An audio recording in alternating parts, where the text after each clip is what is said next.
Ya, salam sejahtera bagi Bapak Ibu sekalian yang Pastor Andy kasihi dan mendoakan.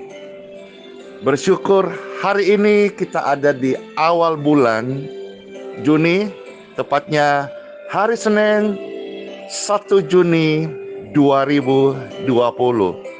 Sangat tentu kalau kita masih dapat mendengarkan pesan-pesan kitab suci serta mengamalkan ajarannya dalam hidup kita, bernafas dengan tubuh yang diberkati. Bukankah ini adalah sebuah anugerah dari Sang Khalik, dari Tuhan pencipta langit dan bumi?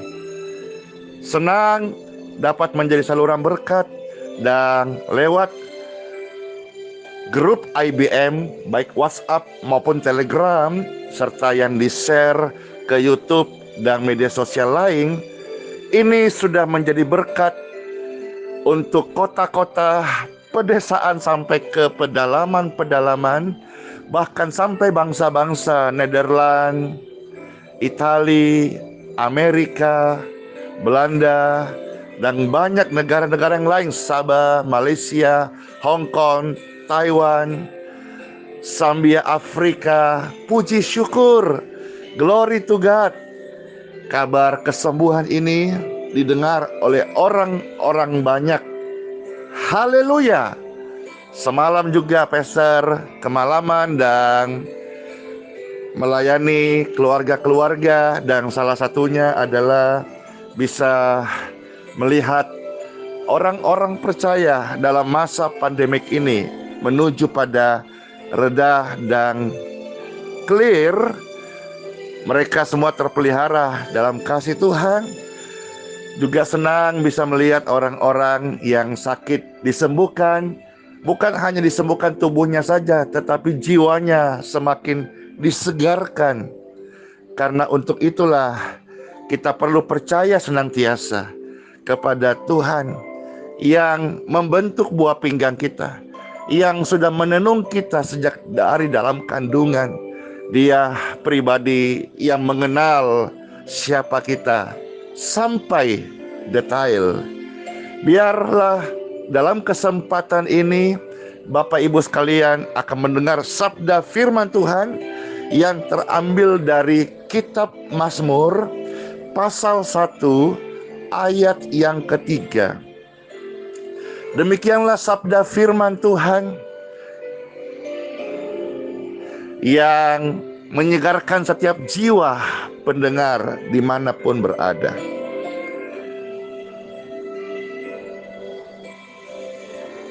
Ia akan seperti pohon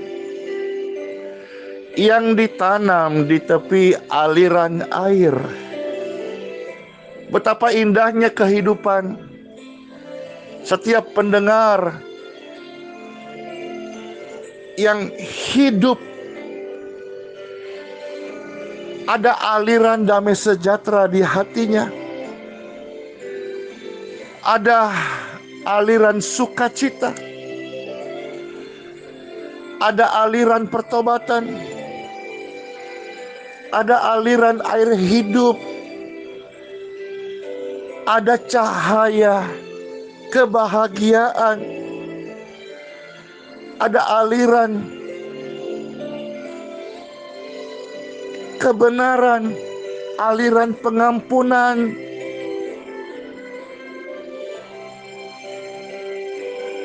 yang menghasilkan buah-buah kehidupan. Kalau dulu kita hidup di dalam kegelapan, kalaupun berbuah, buahnya adalah amarah, dendam, kebencian. Namun hari ini kita hidup yang baru. Mengapa demikian? Karena yang Anda dengar adalah firman kehidupan, firman kekekalan. Kehidupan kita seperti pohon. Ketika kita memiliki akar dan menyerap air yang sehat, kita akan menghasilkan buah-buah pada musimnya yang manis, yang indah. Anak cucu kita tidak meminta-minta. Kita akan mewariskan generasi orang yang benar. Buah-buah kehidupan kita adalah buah-buah kebaikan, buah-buah kasih, buah-buah pelayanan, buah-buah yang akan dikenang orang sepanjang masa. Gajah mati meninggalkan gading, manusia meninggalkan nama baik. Orang benar saat berpulang ke pangkuan Bapa di surga, dia meninggalkan buah-buah yang akan dikenang sepanjang masa. Kehidupannya menjadi monumen sejarah, fundamental iman bahwa pernah hidup bapak atau ibu yang buah-buahnya mempertobatkan banyak orang. Dan buah-buah ini tertanam di pelataran bait suci. Mereka tidak akan layu daunnya, sekalipun dunia menghimpit keadaan jiwa mereka, karena mereka menaruh sumber harapnya bukan dari air dunia, tetapi dari air surgawi. Sehingga daun-daun tidak akan layu. Daun-daun bicara soal sumber asupan yang dibutuhkan orang percaya. Bapak, Ibu, saudara-saudara, berbahagialah kalau kita hari ini disebut orang percaya. Karena sumber kehidupan kita, termasuk sumber berkat kita, bukan dari dunia ini. Tuhan bisa memelihara burung-burung di udara. Tuhan bisa memelihara bunga-bunga di ladang. Demikianlah Tuhan, Sang Pencipta langit dan bumi. Dia menyatakan diri sebagai Bapa. Dia pun lebih dahsyat memelihara kita semua. Terbukti sampai hari ini, Pastor Andy terpelihara. Bukan berarti saya tidak pernah melewati masa-masa kekelaman. Bukan berarti saya tidak pernah mengalami himpitan-himpitan, kekurangan ekonomi. Namanya manusia yang hidup itu seperti bagian kehidupan day by day. Tetapi puji syukur banget Bapak Ibu, 20 tahun saya mengabdi sebagai pelayan Tuhan dan sesama. Saya melayani Tuhan sepenuh waktu. Saya tidak bekerja sekuler. Awal-awal ketika Pastor menikah, nah ini memang juga ada banyak sekali pertanyaannya. Pastor kok menikah? Ya, kalau Bapak Ibu melihat di dalam surat Efesus pasal 4 ayat 11, di sana ada 5 jawatan. Ya, guru, rasul, nabi, penginjil, gembala. Gembala ini di dalam teks Inggris King James Version itu disebut pastor. Nah, di dalam pemahaman bahasa Indonesia, entah bagaimana atau cara berpikir atau mungkin lebih dominasi, sehingga orang selalu mengasumsikan bahwa pastor itu sama dengan pastor. Ya, dan pastor itu memang lebih banyak orang melihat sebagai imam Katolik atau disebut Romo. Ya, tetapi jangan sampai kita juga salah mengartikan bahwa pastor itu adalah pastor yang tidak menikah. Pastor, rasanya saya tidak membahas banyak karena itu dari sisi Katolik ya. Tetapi pastor sendiri, karena itu adalah salah satu jawatan yang diberikan Tuhan menurut Efesus 4 ayat yang ke-11. Gembala, maka gembala itu disebut pastor ya, pastor. Kalau Katolik pastor. Dan pastor itu dalam imam Katolik tidak menikah, ya. Kalau dalam 5 jawatan itu ada gembala, dan gembala itu menikah. Apa dasarnya menikah, Pastor Andy? Karena Tuhan berkata, beranak cuculah dan penuhilah bumi. Kalau yang lain tidak menikah, ya mungkin mereka punya penekanan atau alasan-alasan yang lain. Ya, itu bagian daripada mereka. Tapi Pastor sendiri memiliki 1 orang putri, 1 orang putra. Jadi Bapak Ibu sedikit banyak udah mengerti ya, bahwa pastor ini adalah jawatan, bukan yang lain. Kalau mungkin yang pastor mungkin itu sebuah gelar yang diberikan dalam liturgis imam Katolik. Dan salah satu persyaratan daripada imam Katolik tidak boleh menikah. Begitu kira-kira Bapak Ibu. Nah, sepanjang 20 tahun pastor ini dikaruniai 2 orang anak. Awal-awal menikah tentu kita memulai pelayanan Tuhan. Sebagian family berkata, kenapa mesti family mereka menikah dengan hamba Tuhan? Hamba Tuhan kerjanya tidak jelas. Makan apa nanti diberi istrinya, atau nanti kalau punya anak. Bapak Ibu sekalian, mungkin betul orang-orang dunia memandang hamba Tuhan kerja tidak jelas karena tidak memiliki penghasilan bulanan gaji tetap. Tetapi bagi kami yang melayani, memang dunia tidak jelas, tetapi Tuhan kami memberi asupan dari surga. Itu yang jelas. Yang pasti sampai hari ini Bapak Ibu, saya pernah mengalami sampai listrik itu telat, dan kalau tidak terbayar akan diputus PLN-nya. Saya pernah memiliki uang hanya sedikit, itu pun uang sudah ada jagaannya. Bapak Ibu tahulah, artinya saya harus membeli susu buat anak saya. Saya pernah mengalami hari yang sama itu, ada orang yang bersama saya tiba-tiba datang dan berkata, anak saya itu keceguan dan harus dibawa ke Ibnusina di Balikpapan, dan membutuhkan sebuah nilai uang yang saat itu saya miliki.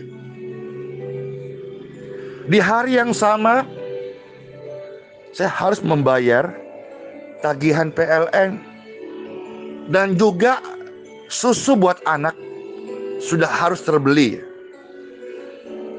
Sikap yang saya ambil harus benar, karena saya sebagai hamba Tuhan, sebagai teladan iman. Ikutlah teladanku, kata Tuhan Yesus, dan rasul-rasul berani menyatakan itu. Maka saya belajar menjadi hamba Tuhan. Itu keset yang rela. Dan apa yang saya buat hari itu, dari sedikit yang saya miliki, untuk kebutuhanku tidak cukup, saya berikan. Karena saya pernah membaca ajaran Tuhan. Apa yang kurang padaku bisa berguna bagimu.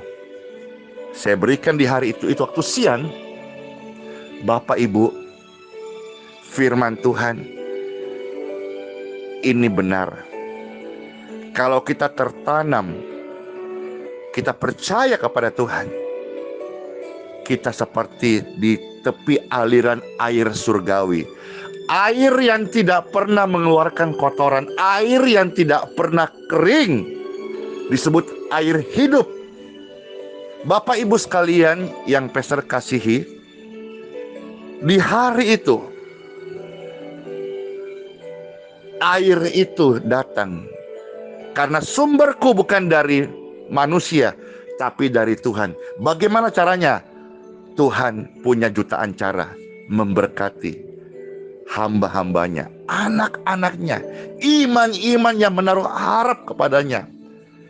Hari itu Bapak Ibu, Pastor Andy bisa membayar PLN dan juga bisa membelikan susu buat anak-anak saya. Pengiringan saya mengikut Tuhan, sekalipun banyak yang mencibir, menghina, menyinyir. Namun sampai hari ini Bapak Ibu, Pastor tidak pernah sampai PLN memutuskan listriknya. Dan oleh anugerahnya sampai anak saya sudah usianya hari ini sudah masuk ya. Kalau Bapak Ibu ngikutin tahu usia anak saya sekarang sudah ada yang 13, ada yang 12, ya anak saya 2 Bapak Ibu. Gini, tapi sampai hari ini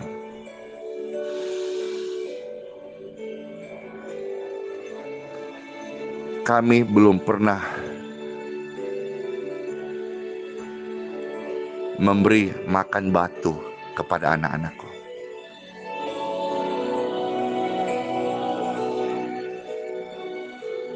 Ini bukti Tuhan itu memelihara kita. Kita tetap akan dapat menghasilkan buah pada musimnya. Musim kita adalah musim penyediaan. Tidak kekurangan orang yang percaya kepada Tuhan Yesus. Ada waktu di mana iman kita diuji, kita iman praktek atau iman menghayal halu. Atau kita hanya iman pintar bicara. Kalau sampai hari ini ada pelayanan IBM yang sudah memberkati setiap hari ribuan orang, ini bukan hasil produk simsalabim singkat, tapi ini sebuah proses dari orang-orang yang menyinyir, merendahkan, menghina. Tetapi iman itu tidak bersumber dari dunia. Justru iman dari surga mengalahkan dunia, orang-orang dunia, orang-orang yang perspektif salah. Orang benar, saya dan Anda yang percaya, hidup oleh iman dari surga. Sehingga kitab Mazmur pasal 1 ayat 3 bagian terakhir, apa saja yang diperbuatnya berhasil. Kalau engkau percaya hari ini, berdoalah, dan doa memiliki kekuatan yang besar. Kalau engkau percaya hari ini, tubuhmu yang sakit dapat disembuhkan. In Jesus' name. Let's pray. Ketika firman dan sabda Tuhan disampaikan ini,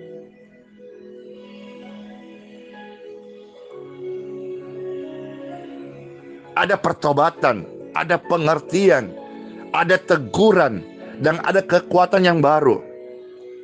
Kami hidup bukan dari apa yang kami lihat, kami hidup dari apa yang kami yakini. Dan kami mau yakini dan menghidupi ini semua.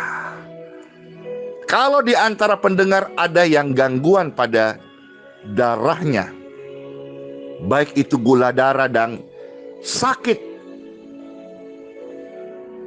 dalam kapasitas besar, banyak orang terserang sakit dimulai dari gangguan darah.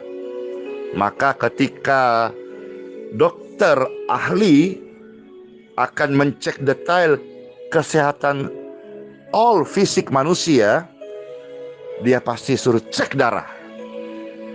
Maka setiap Bapak Ibu di tubuhmu yang sakit, darahmu yang ada gangguan, dari darah ketika ada gangguan mulai gula darah dan sebagainya di sana, maka bisa menjadi ibu penyakit yang lain. Termasuk orang-orang dibuat gelisah, ketakutan, jantung berdebar-debar. Taruh tangan kanan Anda sekarang di dadamu.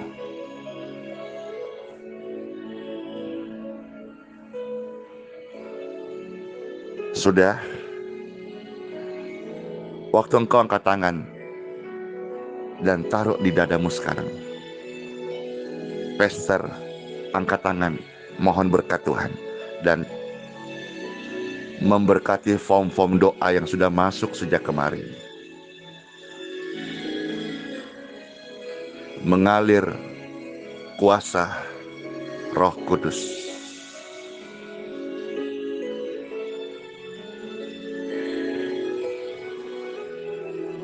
Aliran kesembuhan mengalir untuk form-form doa serta tangan-tangan mereka yang taruh di dada mereka. Aliran kesembuhan ini merefresh darah mereka.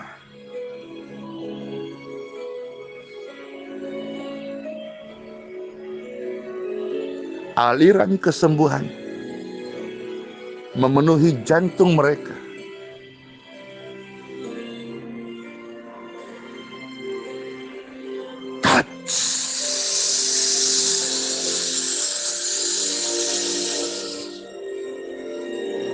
In Jesus' name, touch.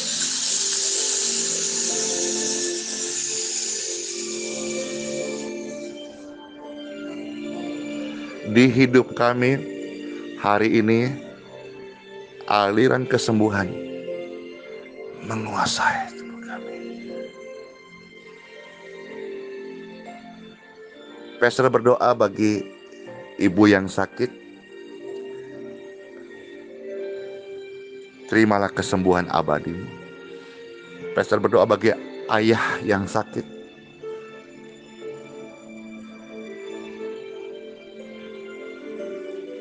Dipulihkan. Pastor berdoa bagi anak-anak yang lemah, yang sakit, yang lahir menurut medis potensi tidak normal atau cacat. Keajaiban kesembuhan mentouch. Dan pastor berdoa untuk tubuhmu yang sedang sakit, disembuhkan di dalam nama Bapa, Putra, dan Roh Kudus. Amin. Praise God forevermore. Glory to God. Pastor berdoa bagi setiap pendengar dimanapun berada. Kalau engkau percaya, sekali lagi angkat dua tanganmu. Terimalah berkat dalam nama Bapa, Putra, dan Roh Kudus. Berkat ini adalah aliran asupan kita dari surga. Orang yang percaya kepada Tuhan Yesus tidak akan kering hidupnya, tidak akan kekurangan, bahkan mengalami kelimpahan syukur, kelimpahan kuasa, kelimpahan joy with the Holy Ghost. Terimalah semua berkat surgawi ini. Sebab yang kuterima hari ini adalah berkat rohani. Yang kubagikan kepada Bapak Ibu sekalian adalah berkat rohani. Di dalam nama Tuhan Yesus Kristus, kami semua dipulihkan dan diberkati. Amin. Glory to God. Demikianlah kasih Tuhan mengalir bagi setiap pendengar dan juga kehidupan pastor. Saya Andi Simon mengucapkan selamat menikmati hari ini dan selamat menerima kesembuhan bagi tubuh Anda. Dan sola fide, hiduplah oleh iman. Immanuel, rahmat Tuhan Yesus menyertai kita sampai selama-lamanya. Shalom. Oh, Roh Kudus mengalir di hidupku. Glory mengalir, oh Roh Kudus, sembuhkanku. Haleluya.